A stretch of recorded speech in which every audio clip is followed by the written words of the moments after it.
కొద్ది కింద పెట్టుకుంటే మీకు మంచి కూడా మహామనిషి, రాజకీయ దురంధరుడు, అలాగే నటరత్న విశ్వవిఖ్యాత ఎన్టీ రామారావు గారి వర్ధంతి ఈరోజు. ఆ మహానుభావుడిని తలుసుకోకుండా ఉండలేం.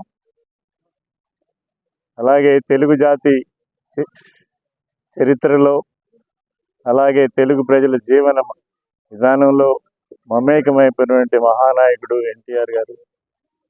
ఆయన నటించిన చిత్రాల్లోనే కాదు, ప్రతి దాంట్లోనూ కూడా విలక్షణంగా అటు రాముడు భీముడుగా, అలాగే రాముడు రావణాసుడిలాగా, అలాగే అన్ని పాత్రలు, రాజు వీరలాగా, సమాజంలో ఉన్నటువంటి అన్ని పాత్రల్ని పోషించి దానిలో వచ్చినటువంటి సారాంశాన్ని గ్రహించినటువంటి వ్యక్తిగా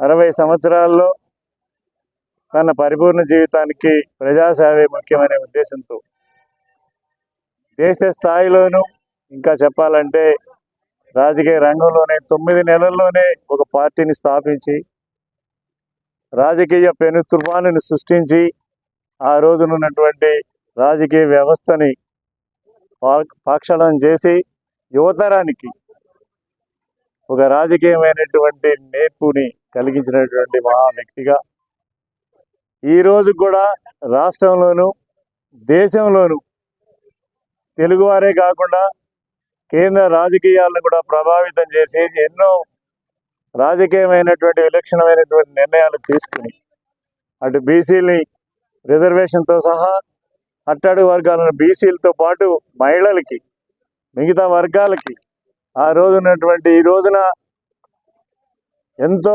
చర్చనీయాంశంగా జరుగుతున్నటువంటి ఏబీసీలు వర్గీకరణ లాంటి ఎన్నో మహా కార్యక్రమాలు, పటేల్ పట్వారీ వ్యవస్థ లాంటి వ్యవస్థల్ని మార్పు చేసి గ్రామీణ ప్రాంతాల్లో, మారుమూల ప్రాంతాల్లో కూడా రాజకీయ చైతన్యం చేయడానికి మండల వ్యవస్థను తీసుకొచ్చి ఒక పటేల్ పట్వారీ వ్యవస్థనే కాదు ఎన్నో సమగ్రమైనటువంటి మార్పులు తీసుకొచ్చి రెసిడెన్షియల్ స్కూల్స్ కానీ,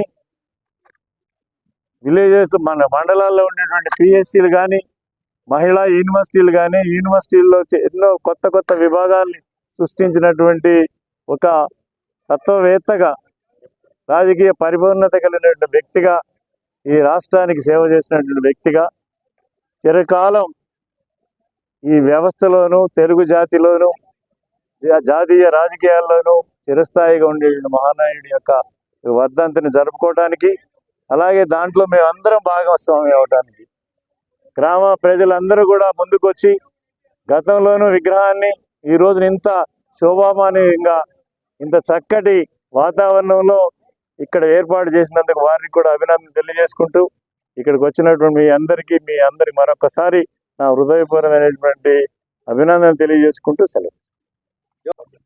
ఎన్టీఆర్ గారి 29వ వర్ధంతి సందర్భంగా ధర్మారం గ్రామంలో ఇదివరకు ఏర్పాటు చేసిన విగ్రహాన్ని రీలొకేషన్ చేస్తూ మళ్ళీ పునఃప్రతిష్ఠ చేస్తూ ఈరోజు చేపట్టిన కార్యక్రమం ధర్మారం గ్రామస్తులందరి సహకారంతో చాలా గొప్పగా జరిగింది. నిర్వాహకుల సామర్థ్యంతో కానీ ముఖ్యంగా గమనించేది దాతలందరూ ముందుకొచ్చి ఈ రీలొకేషన్ పునఃప్రతిష్టకి మళ్ళీ ప్రాణం పోసినందుకు దాతలందరికీ ధన్యవాదాలు తెలియజేస్తూ, ఎన్టీ రామారావు మహనీయుడు, ప్రపంచంలో ప్రసిద్ధిగాంచిన నాయకుడు, మరణం లేని మహారాజాని ప్రతి ఒక్కరికి తెలుసు. 29 సంవత్సరాల నుంచి కాదు, గత 50 సంవత్సరాల నుంచి ఆయన సినీ జీవితం నుంచి కానీ, ఆయన రాజకీయ జీవితం ప్రారంభించిన ప్రతిరోజు మాట్లాడుకుంటూనే ఉంటాం ఎన్టీ రామారావు గారి గురించి. అటువంటి ఎన్టీఆర్ గారిని మర్చిపోలేని రోజు కాబట్టి మరొకసారి ఆయన వర్ధంతి ఈ సందర్భంగా గుర్తు చేసుకుంటూ, ఎన్టీ రామారావు గారి ప్రత్యేకతలు, ఎన్టీ రామారావు గారు రాకముందు రాజకీయాలు ఒక రకంగా, ఎన్టీఆర్ రాజకీయాలు వచ్చినాక రాజకీయాలు ఒక రకంగా మారిపోయినాయి. ఎన్టీ రామారావు రాకముందు నాయకులు కొందరు, ప్రతి రాష్ట్రంలో కొందరు నాయకులు ఒక వర్గానికి పరిమితమైన నాయకులే ఉండేవాళ్ళు. ఎన్టీఆర్ వచ్చినాక దాన్ని పటాపంచాలు చేస్తూ కొన్ని లక్షల మంది నాయకులు తయారు చేసిపోయాడు. ఆ లక్షల మంది నాయకులు వాళ్ళు అన్ని పార్టీలో ఉండి రాజకీయం నడుపుతున్నారు.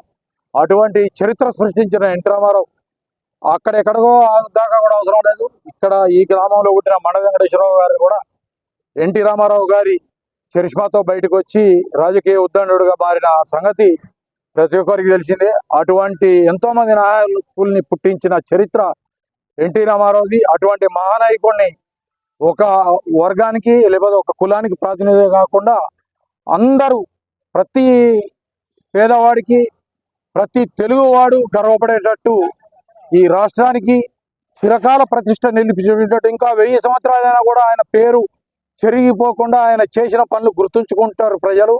అటువంటి మహానాయకుడిని మరొకసారి స్మరించుకుంటూ ఈ ఏర్పాటు చేసిన ఈ మొత్తం కార్యక్రమం ఏర్పాటు చేసిన నిర్వాహకులందరికీ కృతజ్ఞతలు తెలియజేస్తూ ముగిస్తున్నాను. జై ఎన్టీఆర్. జై జై ఎన్టీఆర్ అమర్ హై.